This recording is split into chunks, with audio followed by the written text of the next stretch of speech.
నమస్తే, welcome to non stop news. రోజంతా busy ఉన్నారా? న్యూస్ అప్డేట్స్ మిస్ అయ్యారా? Don't worry. బ్రేక్స్ లేకుండా బోర్ కొట్టకుండా నాన్ స్టాప్ న్యూస్ ప్రతిరోజు రాత్రి 9 గంటలకు. నేను హిమబిందు. నేను కార్తిక్. వైఎస్ఆర్సీపీ కార్యాలయాల కూల్చివేతకు నోటీసులు ఇవ్వడంపై ఏపీ హైకోర్టు స్టేటస్ కో ఇచ్చింది. వైఎస్ఆర్సీపీ కార్యాలయాల కూల్చివేతపై నోటీసులు ఇవ్వడాన్ని సవాల్ చేస్తూ హైకోర్టులో పిటిషన్ దాఖలు చేశారు ఆ పార్టీ నేత లేళ్ల అప్పిరెడ్డి. ఈ పిటిషన్పై విచారణ జరిపిన ధర్మాసనం రేపటి వరకు స్టేటస్ కో విధించింది.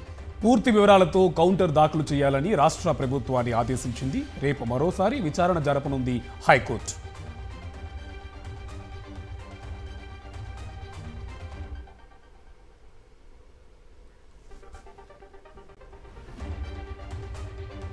పల్నాడు జిల్లాలో వైఎస్ఆర్సీపీ కార్యాలయాన్ని అన్ని అనుమతులు తీసుకున్న తర్వాతే నిర్మించామని మాజీ ఎమ్మెల్యే గోపిరెడ్డి శ్రీనివాసరెడ్డి స్పష్టం చేశారు. ఈ కార్యాలయానికి పల్నాడు అర్బన్ డెవలప్మెంట్ అథారిటీ నోటీసులు ఇవ్వడంపై మండిపడ్డారు. పంచాయతీలో తీర్మానం చేసిన తర్వాతే కార్యాలయ నిర్మాణం చేపట్టామని వివరించారు గోపిరెడ్డి శ్రీనివాసరెడ్డి.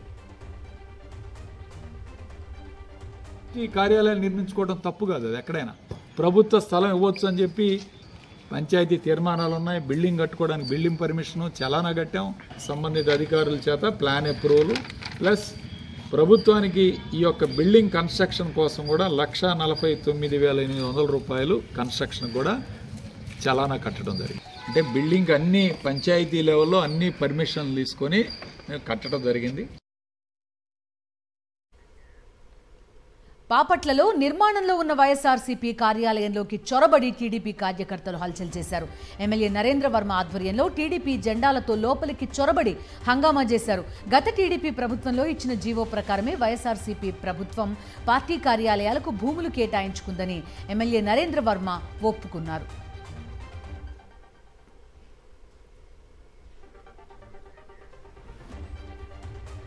మాచర్ల మాజీ ఎమ్మెల్యే పిన్నెల్లి రామకృష్ణారెడ్డిని పోలీసులు అరెస్ట్ చేశారు. పిన్నెల్లి ముందస్తు బెయిల్ పిటిషన్ను హైకోర్టు కొట్టివేయడంతో ఆయన్ను పోలీసులు అదుపులోకి తీసుకున్నారు. ఇటీవల సార్వత్రిక ఎన్నికల సందర్భంగా మాచర్లలో జరిగిన ఘటనలకు సంబంధించి పిన్నెల్లి రామకృష్ణారెడ్డిపై పోలీసులు కేసులు నమోదు చేశారు. అయితే తనను ఉద్దేశపూర్వకంగా ఇరికిస్తున్నారంటూ ఆయన హైకోర్టును ఆశ్రయించారు. తాజాగా పిన్నెల్లి ముందస్తు బెయిల్ పిటిషన్ను హైకోర్టు డిస్మిస్ చేయడంతో పోలీసులు ఆయన్ను అదుపులోకి తీసుకున్నారు. నరసరావుపేట ప్రభుత్వాసుపత్రిలో పిన్నెల్లికి వైద్య పరీక్షలు నిర్వహించారు. వైద్య పరీక్షల అనంతరం కోర్టులో హాజరుపరచనున్నారు.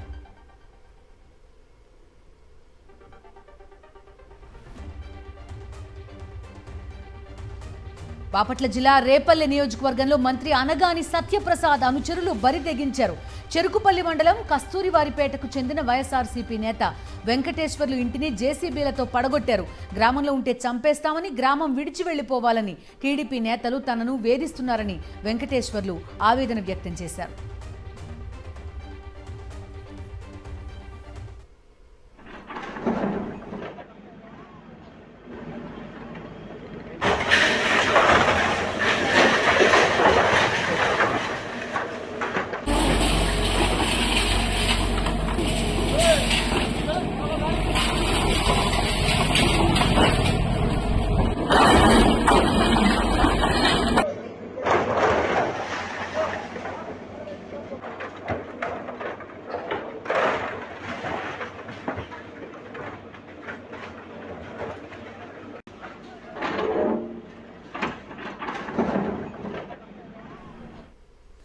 చిత్తూరు జిల్లా కుప్పంలో సీఎం చంద్రబాబు నాయుడు 2 రోజుల పర్యటన ముగిసింది. ప్రజల నుంచి ఆయన వినతులు స్వీకరించారు. వివిధ ప్రాంతాల నుంచి వచ్చిన ప్రజలు తమ సమస్యలను సీఎంకు వివరించారు. ప్రజలను వినతులను తీసుకొని పరిశీలించారు చంద్రబాబు. వాటి పరిష్కారానికి చర్యలు తీసుకోవాలని జిల్లా కలెక్టర్ సుమిత్ కుమార్ అధికారులను ఆయన ఆదేశించారు.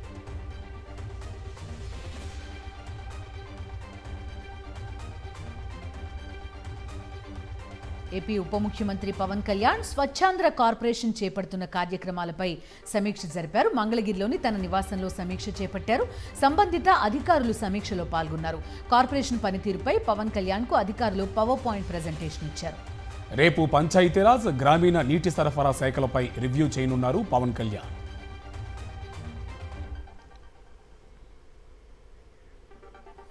సాంఘిక సంక్షేమ శాఖ మంత్రిగా డోలా బాల వీరాంజనేయ స్వామి బాధ్యతలు తీసుకున్నారు. సచివాలయంలోని థర్డ్ బ్లాక్లోని తన ఛాంబర్లో కుటుంబ సభ్యులతో పూజలు చేశారు.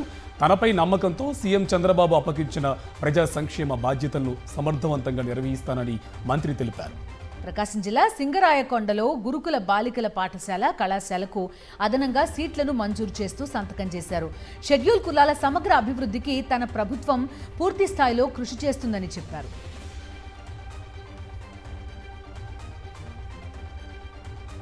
వైజాగ్ స్టీల్ ప్లాంట్ అంశంపై కేంద్ర ఉక్కు భారీ పరిశ్రమల శాఖ మంత్రి కుమారస్వామిని ఢిల్లీలో ఏపీ బీజేపీ ఎంపీలు కలిశారు. ఎంపీ పురంధేశ్వరి నేతృత్వంలో కేంద్ర మంత్రి శ్రీనివాస వర్మ, అనకాపల్లి ఎంపీ సీఎం రమేష్ కుమారస్వామితో సమావేశమయ్యారు. విశాఖ ఉక్కును సెయిల్లో విలీనం చేయాలని కోరుతూ ఈ సందర్భంగా వినతి పత్రం సమర్పించారు. స్టీల్ ప్లాంట్ను లాభాల బాట పట్టించే అంశాలపై చర్చించారు. అందుకు సంబంధించిన ప్రణాళికను కేంద్ర మంత్రికి వివరించారు. విశాఖ ఉక్కు పరిశ్రమకు పూర్వ వైభవం తేవాలని కోరారు. డ్రగ్స్ కేసుల్లో పట్టుబడితే సంవత్సరాల పాటు శిక్షలు ఉంటాయని యువతను హెచ్చరించారు AP DGP Dwaraka Tirumalarao. Drugs వలన దేశ ఆర్థిక వ్యవస్థ చిన్నాభిన్నమవుతుందన్నారు. విజయవాడ తుమ్మలపల్లి కళాక్షేత్రంలో జరిగిన అంతర్జాతీయ మాదక ద్రవ్యాల వ్యతిరేక దినోత్సవంలో డీజీపీ పాల్గొన్నారు. ఆరోగ్యం మీద ఎంత ప్రభావం ఉందో వారి భవిష్యత్తు మీద కూడా అంతే ప్రభావం. ముఖ్యంగా స్టూడెంట్స్ అయినట్లయితే పోలీస్ కేసులు ఉంటాయి, జైలుకి వెళ్ళే అవకాశం ఉంది, సంవత్సరాల పాటు ఉండవు, లేదా శిక్ష పడితే కనుక కన్విక్షన్ వస్తే కనుక చాలా కఠినంగా ఉంటాయి శిక్షలు. ఇంకోటి ఏమిటంటే అది ఒక ఇష్యూ అనుకున్నట్లయితే దీనికన్నా చాలా నాకు అనిపించేటువంటి పెద్ద ప్రమాదం ఏమిటంటే ఆర్థిక వ్యవస్థ చిన్న భిన్నమైపోతుంది. 3 రోజులుగా ఢిల్లీ పర్యటనలో ఉన్న సీఎం రేవంత్ రెడ్డి బిజీగా గడుపుతున్నారు.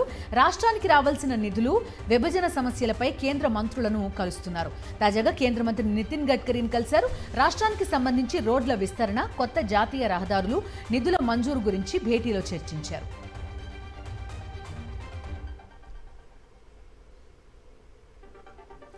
ఈ సమావేశంలో ముఖ్యమంత్రి రేవంత్తో పాటు ఉప ముఖ్యమంత్రి భట్టి విక్రమార్క, మంత్రి కోమటిరెడ్డి వెంకటరెడ్డి, ఐటీ పరిశ్రమల శాఖ మంత్రి శ్రీధర్ బాబు, పెద్దపల్లి ఎంపీ గడ్డం వంశీకృష్ణ, చెన్నూరు ఎమ్మెల్యే వివేక్ వెంకటస్వామి తదితరులు పాల్గొన్నారు.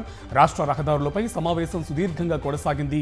రాష్ట్రంలో జాతీయ రహదారులు, ఫ్లైఓవర్ల నిర్మాణం, రీజనల్ రింగ్ రోడ్డు సహా పలు అభివృద్ధి ప్రాజెక్టులపై గడ్కరీతో సీఎం చర్చించినట్టు తెలుస్తోంది.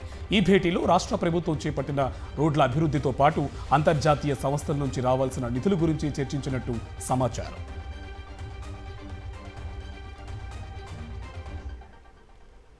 తెలంగాణలో రోడ్ల విస్తరణపై కేంద్ర మంత్రి గడ్కరీతో చర్చించామన్నారు డిప్యూటీ సీఎం భట్టి విక్రమార్క. మంత్రి కోమటిరెడ్డి వెంకటరెడ్డి హైదరాబాద్ విజయవాడ హైవేను 6 లేన్లుగా మార్చాలని కోరామన్నారు. రాష్ట్రానికి అన్ని రకాలుగా సహకరిస్తామని గడ్కరీ చెప్పినట్టు స్పష్టం చేశారు. గత ప్రభుత్వం రహదారుల అంశాన్ని పట్టించుకోలేదని గుర్తు చేశారు. రాష్ట్రానికి సంబంధించినంత వరకు త్రిపుల్ రీజనల్ రింగ్ రోడ్ అది ఒక పెద్ద వరంగా తెలంగాణ రాష్ట్రానికి మారబోయేటువంటి ఆ ప్రాజెక్టుకు సంబంధించి లోతుగా దానికి కావాల్సిన పూర్తి సమాచారం వారికి అందించి కేంద్ర ప్రభుత్వం నుంచి సానుకూలంగా దానిపైన పూర్తి నిర్ణయాలు చేసేటట్టుగా రాష్ట్ర ప్రభుత్వం ఈరోజు వారిని కోరటం, వారు అంగీకరించడం జరిగింది. నేను చాలా సంతోషిస్తూ ఉన్నాం. 2008లో ఎంఓయూ చేసుకొని ఆ తర్వాత దాని గురించి మర్చిపోతే గత 6 మాసాల కింద వచ్చిన మా ప్రభుత్వంలో అప్పుడు కొద్దిగా ప్రాసెస్ స్టార్ట్ చేసినాం. యూటిలిటీ ఛార్జెస్ ఆ ప్రభుత్వం కట్టాలంటే మేమే కడతామని చెప్పి లేఖ ఇవ్వడం, దానికి గడ్కరీ గారు కూడా నేను కోరినప్పుడు వెంటనే అవసరం లేదు అది మేమే పే చేస్తామని చెప్పి వారు కూడా ముందుకు రావడం. సదరన్ పార్ట్, నార్థన్ పార్ట్ వేరే నెంబర్ కాకుండా 2 కలిపి ఒకటే రింగ్ రోడ్ కాబట్టి దాన్ని కూడా పరిశీలించమని ఆదేశాలు ఇవ్వడం జరిగింది. జగిత్యాల కాంగ్రెస్ పంచాయతీ ఢిల్లీకి చేరింది. జగిత్యాల బీఆర్ఎస్ ఎమ్మెల్యే సంజయ్ కుమార్ కాంగ్రెస్లో చేరడంపై కాంగ్రెస్ సీనియర్ నేత ఎమ్మెల్సీ టి జీవన్ రెడ్డి తీవ్ర అసంతృప్తి వ్యక్తం చేశారు. ఈ నేపథ్యంలో కాంగ్రెస్ అధిష్టానం నుంచి ఆయనకు పిలుపు వచ్చింది. దీంతో విప్ అడ్లూరి లక్ష్మణ్తో కలిసి జీవన్ రెడ్డి ఢిల్లీకి వెళ్లారు. తాజాగా దీపాదాస్ మున్షీతో జీవన్ రెడ్డి సమావేశమయ్యారు. అనంతరం ఏఐసీసీ కేసీ వేణుగోపాల్తో భేటీ అయ్యారు. జీవన్ రెడ్డిని బుజ్జగిస్తున్నట్టు సమాచారం. అయితే ఎమ్మెల్యే సంజయ్ కుమార్ను కాంగ్రెస్లో చేర్చుకోవడం, తనకు సమాచారం లేకుండా ఇదంతా జరిగిందని జీవన్ రెడ్డి ఎమ్మెల్సీ పదవికి రాజీనామాకు సిద్ధపడ్డారు. అటువంటి నిర్ణయం తీసుకోవద్దని ఆయన కాంగ్రెస్ నేతలు, మంత్రులు బుజ్జగించారు. జీవన్ రెడ్డితో కాంగ్రెస్ హైకమాండ్ సైతం చర్చలు జరుపుతోందని, ఆయనకు మంత్రి పదవి ఆఫర్ చేసినట్టుగా పార్టీ వర్గాల్లో జోరుగా చర్చ నడుస్తోంది. ఈ నేపథ్యంలో జీవన్ రెడ్డి కాంగ్రెస్ అధిష్టానం పిలుపుతో ఢిల్లీలో ఉండడం ప్రాధాన్యత సంతరించుకుంది. తెలంగాణలో జూనియర్ డాక్టర్లు సమ్మె విరమించారు. రాష్ట్ర ప్రభుత్వంతో జరిపిన చర్చలు సఫలం కావడంతో ఈ మేరకు నిర్ణయం తీసుకున్నారు. తమ డిమాండ్లపై వైద్య ఆరోగ్య శాఖ మంత్రి దామోదర రాజనరసింహ హామీ ఇవ్వడంతో జూనియర్ డాక్టర్లు సమ్మె విరమణకు అంగీకరించారు. వైద్య శాఖలో సమస్యలన్నింటినీ పరిష్కరిస్తామన్నారు దామోదర రాజనరసింహ. అంతకుముందు తెలంగాణ ప్రభుత్వం 2 జీవోలను జారీ చేసింది. ఉస్మానియా, గాంధీ ఆసుపత్రుల జూడాల వసతి గృహాల నిర్మాణానికి జీవో విడుదల చేసింది. వీటన్నింటికీ 204 కోట్లు కేటాయించింది ప్రభుత్వం. నాయకులు మా డిపార్ట్మెంట్తో చర్చించి వారు కూడా సంతృప్తికరంగా ఇవాళ మాకు ధన్యవాదాలు తెలియజేశారు. వారందరూ కూడా మేము మనస్ఫూర్తిగా ధన్యవాదాలు తెలియజేస్తున్నాము, ఆశీర్వదిస్తున్నాము. ఇది మనకందరికి సంబంధించిన శాఖ, వృత్తి, ప్రొఫెషన్. ఇందులో రాజకీయాలు అవసరం లేదు, రాజకీయాలు వద్దు. కూర్చున్నాము, అరే మన పిల్లలు ఏం అడుగుతున్నారు, ఈ డిమాండ్స్ ఏంటి, ఎంతవరకు మనం చేయగలుగుతాం. Yes, they are all genuine demands. మనం కూడా అటెంప్ట్ చేయాలి, ప్రయత్నం చేయాలి అని చెప్పేసి మేము చేయడం జరిగింది. ఫిరాయింపుదారులపై స్పీకర్కు ఫిర్యాదు చేసింది బీఆర్ఎస్. పార్టీ మారిన పోచారం శ్రీనివాసరెడ్డి సంజయ్పై అనర్హత వేటు వేయాలని విజ్ఞప్తి చేసింది. స్పీకర్కు ఫోన్ చేసినా స్పందించకపోవడంతో ఆ పార్టీ నేత Jagadish Reddy email, speed post ద్వారా స్పీకర్ గడ్డం ప్రసాద్కు ఫిర్యాదు చేశారు. పార్టీ మారిన ఎమ్మెల్యేలు పోచారం శ్రీనివాసరెడ్డి, సంజయ్ కుమార్తో పాటు దానం నాగేందర్, తెల్లం వెంకట్రావు, కడియంపై కూడా స్పీకర్కు ఫిర్యాదు చేశామన్నారు మాజీ మంత్రి జగదీష్ రెడ్డి. అయితే నిన్న స్పీకర్ను అపాయింట్మెంట్ అడిగినా ఇవ్వలేదని, అందుకే ఇవాళ స్పీడ్ పోస్ట్, ఈమెయిల్ ద్వారా ఫిర్యాదు చేసినట్టు తెలిపారు. పార్టీ కండువా మార్చిన రోజే సభ్యత్వం కోల్పోయినట్టు లెక్క అన్న జగదీష్ రెడ్డి, జాతీయ కాంగ్రెస్ విధానాలకు ఇది విరుద్ధమన్నారు.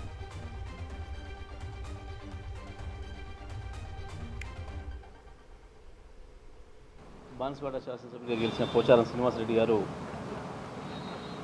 ఏదైతే బీఆర్ఎస్ పార్టీని వీడి కాంగ్రెస్ పార్టీలో చేరినరో, పార్టీ ఫిరాయింపుల నిరోధక చట్టం ఉన్నది అని తెలిసి కూడా మరి వారు ఈ రకంగా పార్టీ మారడం అనేది సరైనది కాదు. దాని కొరకు బీఆర్ఎస్ పార్టీ నుంచి మేము స్పీకర్ గారికి పిటిషన్ ఇవ్వడం కొరకు మేము నిర్ణయించి ప్రయత్నం చేస్తూ ఉన్నాం. ఈమెయిల్ ద్వారా మేము మా కాంప్లైంట్ పిటిషన్స్ను పంపడం జరిగింది.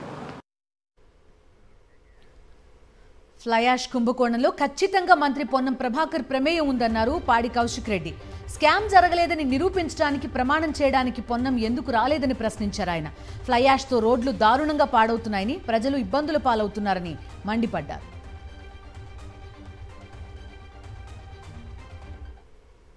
నేను 100 కోట్ల స్కామ్ ఫ్లై యాష్ లో చేయలేదని ప్రమాణం చేయి, నేను నీ సమక్షంలోనే బహిరంగంగా క్షమాపణ చెప్తా అని నేను మంత్రి గారికి సవాల్ విసిరినా. నిజంగా నువ్వు నిజాయితీ పరుని అయి ఉంటే మరి ఇలా గుడికి ఎందుకు రాలేదు? ఇలా పొన్నం ప్రభాకర్ గారు యావత్ తెలంగాణ ప్రజలకి ఆయన 100 కోట్ల ఫ్లై యాష్ స్కామ్ చేసిండు అని ఇలా ఇదైపోయింది, ప్రూవ్ అయిపోయింది. వికారాబాద్లో ఎమ్మెల్సీ పట్నం మహేందర్, బీఆర్ఎస్ ఎమ్మెల్యే యాదయ్య మధ్య తీవ్ర వాగ్వాదం నెలకొంది. వికారాబాద్ జెడ్పీ భవన ప్రారంభోత్సవ కార్యక్రమంలో ఇరువురి మధ్య గొడవ జరిగింది. అసంపూర్తిగా ఉన్న భవనం ఎలా ప్రారంభిస్తారని బీఆర్ఎస్ ఎమ్మెల్యే యాదయ్య పట్నం మహేందర్ రెడ్డిని ప్రశ్నించారు. అప్పుడు అదే వేదికపై ఉన్న పట్నం మహేందర్ రెడ్డి ఏం మాట్లాడుతున్నావు అంటూ యాదయ్యను అడ్డుకున్నారు. అందుకు ఆయన ఏం మేం మాట్లాడొద్దా అంటూ కౌంటర్ ఇచ్చారు. ఇద్దరి మధ్య మాటామాట పెరిగింది. ఈ క్రమంలో స్పీకర్ గడ్డం ప్రసాద్ జోక్యం చేసుకుని వివాదానికి ఫుల్ స్టాప్ పెట్టారు.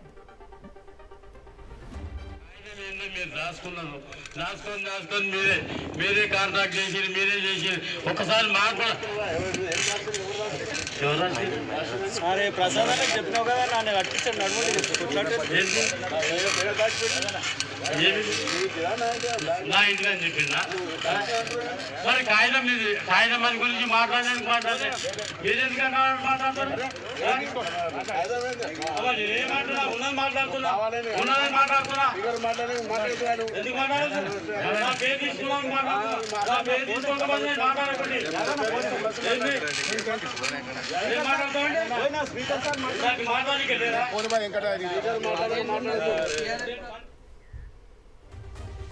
శ్రీవారి దర్శన టికెట్లు హాట్ కేకులా అమ్ముడుపోయాయి.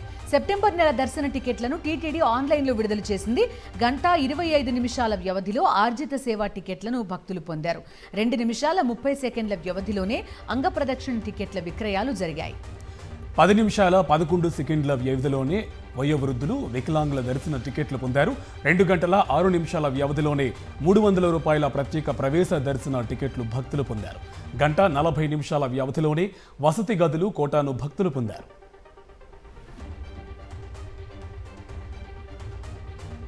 కాకినాడ జిల్లాలో కలకలం రేపిన డయేరియా ఇప్పుడు తూర్పుగోదావరి జిల్లాలో ప్రభావం చూపుతోంది. గడిచిన 3 రోజుల్లో రాజమండ్రి ప్రభుత్వ ఆసుపత్రిలో 7 కేసులు నమోదైనట్టు ఆసుపత్రి వర్గాలు తెలిపాయి.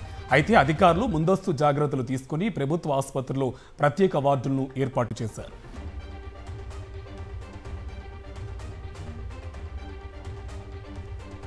విజయనగరంలో కేబుల్ ఆపరేటర్లు ఆందోళన చేపట్టారు. కేబుల్ టీవీలో న్యూస్ ఛానల్స్ ప్రసారాలను పునః ప్రారంభించాలని వారు డిమాండ్ చేశారు. ప్రధాన న్యూస్ ఛానల్స్ ప్రసారాలు నిలిపివేయడం వల్ల కస్టమర్లు DTHలకు వెళ్లిపోతున్నారన్నారు. దీంతో తాము తీవ్రంగా నష్టపోతున్నామని ఆపరేటర్లు ఆవేదన వ్యక్తం చేశారు.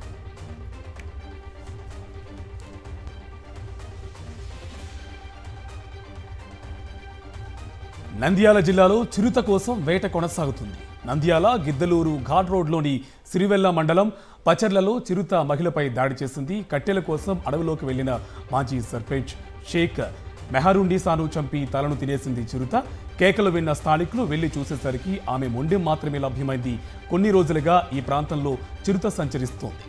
దీంతో ఫారెస్ట్ అధికారులు స్థానికులను అప్రమత్తం చేశారు. ప్రజలు అటవీ ప్రాంతం వైపు వెళ్లొద్దని సూచించారు. చిరుతను బంధించేందుకు అటవీ శాఖ అధికారులు ప్రయత్నిస్తున్నారు. సిరివెళ్లలోని అటవీ ప్రాంత ప్రజలను అప్రమత్తం చేశారు. అడవిలోకి ఎవరూ వెళ్లొద్దని హెచ్చరించారు. ప్రజలు అప్రమత్తంగా ఉండాలని సూచించారు.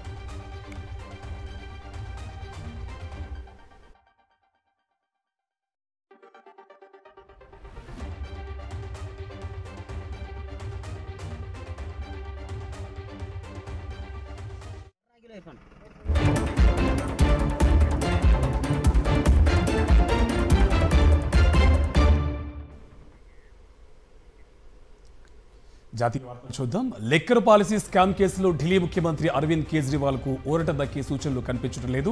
ఆయన్ను 3 రోజులు సిబిఐ కస్టడీకి అప్పగించింది రామస్వామి కోర్టు. కస్టడీ సమయంలో రోజు అరగంట పాటు భార్య సునీతను కలిసేందుకు కేజ్రీవాల్ కు అనుమతి ఇచ్చింది. జూన్ 29న తిరిగి న్యాయస్థానంలో హాజరుపరచాలని ఆదేశాలు ఇచ్చింది. తిహార్ జైల్లో ఉన్న కేజ్రీవాల్ ని కోర్టు అనుమతితో అదుపులోకి తీసుకున్న సిబిఐ అధికారులు తర్వాత న్యాయమూర్తి ఎదుట హాజరుపరిచారు. మద్యం పాలసీ రూపకల్పన నుంచి సౌత్ గ్రూప్ నుంచి ముడుపుల డిమాండ్ చేయడం వరకు కుంభకోణంలో కేజ్రీవాల్దే కీలక పాత్ర అని వాదించింది సిబిఐ. దీనిని ఖండించిన కేజ్రీవాల్ ఆమ్ ఆద్మీ పార్టీ మనీష్ సిసోడియా ఎలాంటి తప్పు చేయలేదని కోర్టుకు చెప్పారు. సిసోడియాకు వ్యతిరేకంగా తాను వ్యాఖ్యానించానని సిబిఐ చెప్తోందని, అందులో నిజం లేదని తమ వాదన వినిపించారు. ఇరుపక్షాల వాదనలు విన్న ట్రయల్ కోర్టు కేజ్రీవాల్ ని సిబిఐ కస్టడీకి అప్పగించింది. 18వ లోక్సభ స్పీకర్గా ఓం బిర్లా ఎన్నికయ్యారు. మూజువాణి ఓటుతో ఓం బిర్లా స్పీకర్గా ఎన్నికైనట్టుగా ప్రకటించారు ప్రొటెం స్పీకర్ భర్తృహరి మెహతాబ్. దీంతో వరుసగా రెండోసారి సభాపతి పీఠాన్ని అధిరోహించారు ఓం బిర్లా. ప్రధాని మోదీ, విపక్ష నేత రాహుల్ గాంధీ ఆయన్ను స్పీకర్ కుర్చీలో కూర్చోబెట్టారు.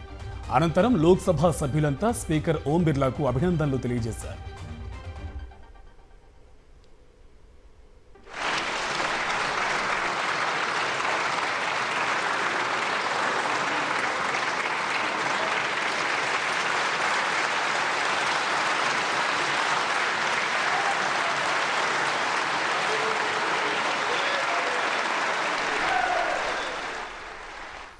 వరుసగా రెండోసారి స్పీకర్గా ఎన్నికైన ఓం బిర్లాకు ప్రధాని మోదీ శుభాకాంక్షలు తెలిపారు. గత 5 ఏళ్లు సభను ఓం బిర్లా సమర్థవంతంగా నడిపారని, రాబోయే 5 ఏళ్లు కూడా అంతే సమర్థవంతంగా నడిపిస్తారని ఆశిస్తున్నామన్నారు. కొత్త సభ్యులకు ఓం బిర్లా స్ఫూర్తిగా నిలుస్తారని కొనియాడారు ప్రధాని మోదీ. आदरणीय अध्यक्ष महोदय, ये सदन का सौभाग्य है कि आप दूसरी बार इस आसन पर विराजमान हो रहे हैं. आपको और इस पूरे सदन को मेरी तरफ से मैं बहुत बहुत बधाई देता हूं.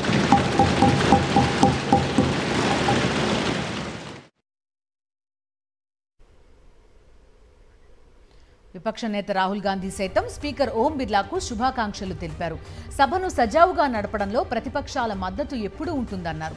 గతంలో కంటే ఇప్పుడు ప్రతిపక్షాల బలం పెరిగిందని, ఈ మేరకు తమకు సభలో అవకాశం ఇవ్వాలని కోరారు రాహుల్ గాంధీ. దీంతో ప్రజల ఆకాంక్షలను లోక్సభలో వినిపించే అవకాశం ఉంటుందని తెలిపారు విపక్ష నేత Rahul Gandhi. Sir, I'd like to congratulate you for your successful election. For the second time that you have been elected, I'd like to congratulate you on behalf of the entire opposition, on behalf of the India Alliance.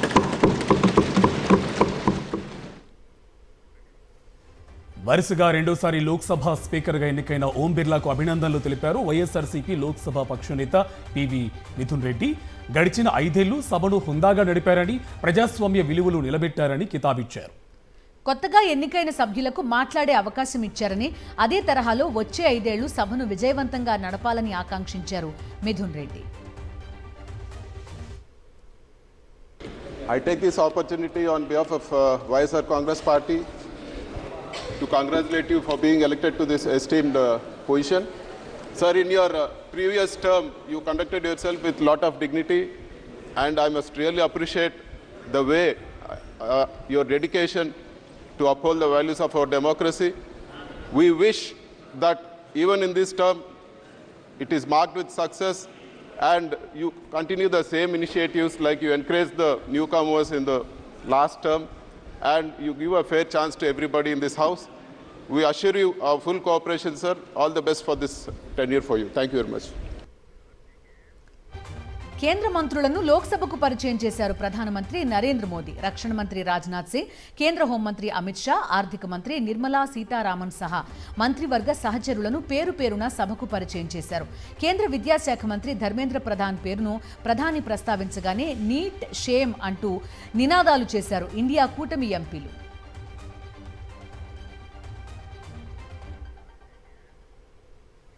ఎమర్జెన్సీపై లోక్సభలో దుమారం రేగింది. దేశంలో అత్యయిక స్థితి విధించి 50 ఏళ్లు పూర్తయిన సందర్భంగా ఈ అంశాన్ని సభలో ప్రస్తావించారు స్పీకర్ ఓం బిర్లా. ఎమర్జెన్సీ ఓ చీకటి అధ్యాయమన్నారు. ఎందరో దేశభక్తులు జైలు పాలయ్యారని, అప్పటి ప్రభుత్వ దమనకాండకు ఎందరో అమరులయ్యారని గుర్తు చేసుకున్నారు. అమరులను స్మరించుకుంటూ సభలో 2 నిమిషాలు మౌనం పాటించారు. అయితే స్పీకర్ తీరుపై కాంగ్రెస్ తీవ్ర స్థాయిలో అభ్యంతరం వ్యక్తం చేసింది.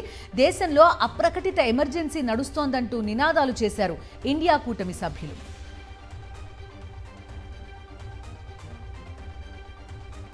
జమ్మూ కాశ్మీర్లో ఉగ్రవేట కొనసాగుతుంది. డోడా జిల్లాలో జరిగిన ఎన్కౌంటర్లో 3 ఉగ్రవాదులను మొట్టబెట్టాయి భద్రతా దళాలు.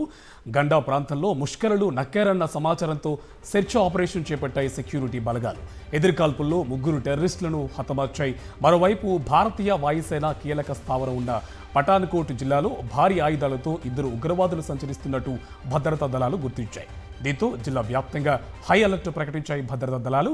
ఎయిర్ బేస్ పరిసర గ్రామాల్లో గాలింపు చర్యలు చేపట్టాయి.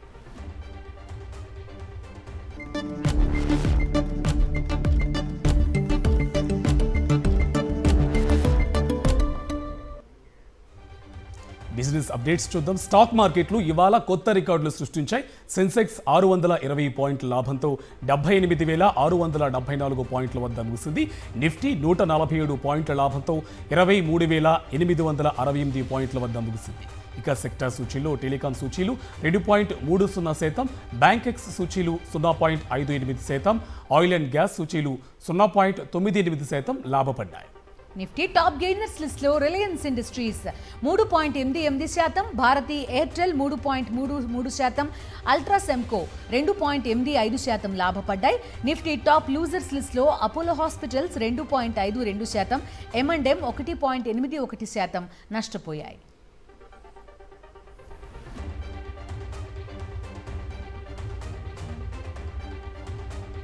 త్వరలో జరగబోయే G20 కూటమి దేశాల్లో కీలక నిర్ణయం తీసుకోబోతున్నారు. వివిధ దేశాల ఆర్థిక మంత్రులు ఇందుకోసం సమావేశం కానున్నారు. అందులో కోటీశ్వరుల ఆదాయంపై విధించే సంపద పన్నుపై చర్చించడానికి అవకాశం ఉంది. ఈ నేపథ్యంలో G20 సభ్య దేశాల్లోని 68% మంది సంపద పన్ను ప్రతిపాదనకు మద్దతిస్తున్నారని సర్వేలో వెల్లడైంది. భారత్లో ఏకంగా 74% మంది దీనిపై సానుకూలంగా స్పందించారు. Earth for all, global Commons alliance సంయుక్తంగా ఈ సర్వే నిర్వహించాయి. G20 సభ్య దేశాల్లోని దాదాపు 22,000 మంది నుంచి అభిప్రాయాలను సేకరించారు. జూలైలో జరిగే ఆర్థిక మంత్రుల సమావేశంలో ఉమ్మడి ప్రకటన వెలువడేలా ప్రయత్నిస్తోంది.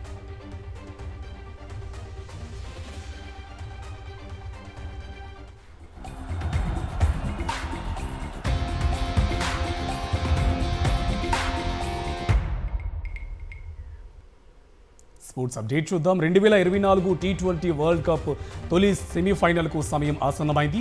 ఈ కీలకమైన పోరులో సౌత్ ఆఫ్రికా, ఆఫ్ఘనిస్తాన్ తలపడనున్నాయి. రేపు ఉదయం 6 గంటలకు మ్యాచ్ ప్రారంభం కాబోతుంది.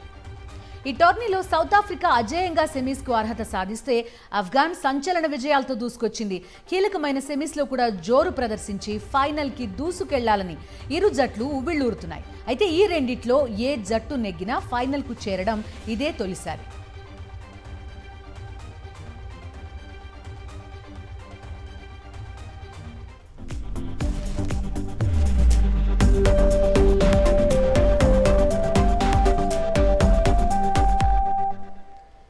రేపు ప్రపంచవ్యాప్తంగా అశ్విని దత్ నిర్మించిన కల్కి చిత్రం విడుదల కాబోతోంది. గత 5 ఏళ్లలో ఎన్నడూ లేని భారీ ప్రయోజనాలు చేకూరుస్తూ ప్రభుత్వం 2 జీవోలు జారీ చేసింది. కల్కి చిత్రం 6 ఆటకు ప్రభుత్వం అనుమతినిచ్చింది. ఉదయం 4:30 నుంచి రాత్రి 8 గంటల వరకు 6 షో ప్రదర్శించుకునేందుకు అనుమతిస్తూ ఉత్తర్వులు జారీ చేసింది. అయితే రేపు ఒక్కరోజు మాత్రమే 6 ఆట ప్రదర్శనకు అనుమతిచ్చింది ఈ సర్కార్. ఇప్పటికే కల్కి సినిమా టికెట్ ధరను పెంచుకునేందుకు ప్రభుత్వం అనుమతిచ్చింది. మల్టీప్లెక్స్లో ₹125, సింగిల్ స్క్రీన్లో ₹75 పెంచుకునేందుకు గ్రీన్ సిగ్నల్ ఇచ్చింది. 14 రోజుల పాటు అదనపు ధరలతో పాటు 5 షోలకు పర్మిషన్ ఇస్తూ జీవో ఇచ్చింది ప్రభుత్వం.